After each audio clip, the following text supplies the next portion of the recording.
Hey, I'm William. Today we're going to show you how to test and replace the idler pulley on your Samsung dryer. If your dryer is making unusual noises or the drum isn't turning correctly, then it might be time to check or replace this part. Now before we dive in, go ahead and like this video and subscribe to our channel to get more appliance repair tips in your feed. With over 2 million products in stock and the know-how to help you do it yourself, we are AppliancePartsPros.com. First, we need to get our tools together. All we'll need today is a Phillips screwdriver. Easy enough, right? Also, please remember that safety comes first. Don't forget to unplug your dryer or turn that breaker off before working on it. First, we're grabbing our Phillips screwdriver and removing the 2 screws securing the top panel at the back. Then we're moving the top panel to the back, lifting it up and setting it to the side. Now we're lifting up on the console and pulling it away from the dryer. We're disconnecting the wires behind the console on the right.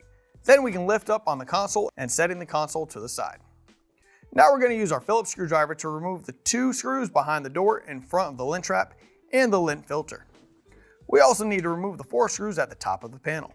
Then we can slightly lift the front panel up and rotate it forward. Once we've done that, we can disconnect the door switch harness and completely remove the front panel.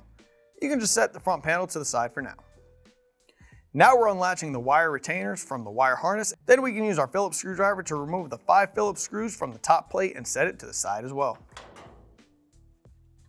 We also need to disconnect the wire from the drum lamp. We're also removing the screws from the lint duct, pulling the duct down and setting it to the side.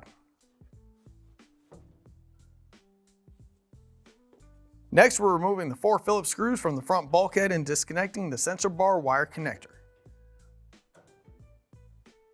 Now we can lift the front bulkhead up and pull it forward. At this point, we can reach back and remove the belt from the idler pulley. Once that's done, we can remove the drum and belt and set them to the side. We're rotating this part by hand as well, and it should rotate freely. If it doesn't rotate freely, then it would need to be replaced. You'll want to check for grooves that could have been cut into it by the belt, which is a good sign of it seizing up. If the idler pulley rotates freely and doesn't have any grooves caused by the belt, then something else is causing the problem.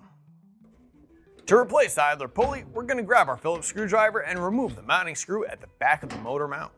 We're also disconnecting the spring. Here's the old idler pulley and here's the new one. If you've already got one, great. If not, you can pick one up at AppliancePartsPros.com. We need to insert the spring into the idler pulley arm and secure the idler pulley to the motor mount with the Phillips screw. Alright, let's put this dryer back together.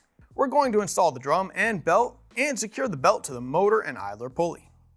Then we can grab the front bulkhead, install it, and secure it with the Phillips head screws that we removed earlier.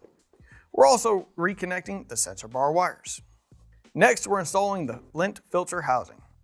We're also going to go ahead and install that lint filter. We need to connect the drum lamp wires and then install the top plate before we secure the wire harness with the retainers. At this point, we can grab the front panel and guide it onto the bottom hinges, connect the door switch wires, and rotate it into place. Then it can be secured with the screws we removed behind the door and at the top. Now we're grabbing the console and setting it down in place. We're also guiding the wires through the top plate and pushing the console into place. Now we're grabbing our top panel, setting it on the dryer about 3 inches or so from the console, and then sliding it forward. We need to secure the top panel with the final Phillips screws, and with that, we're all done.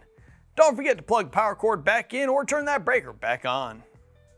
You did it! Hopefully this guide helped you get your Samsung dryer all fixed up.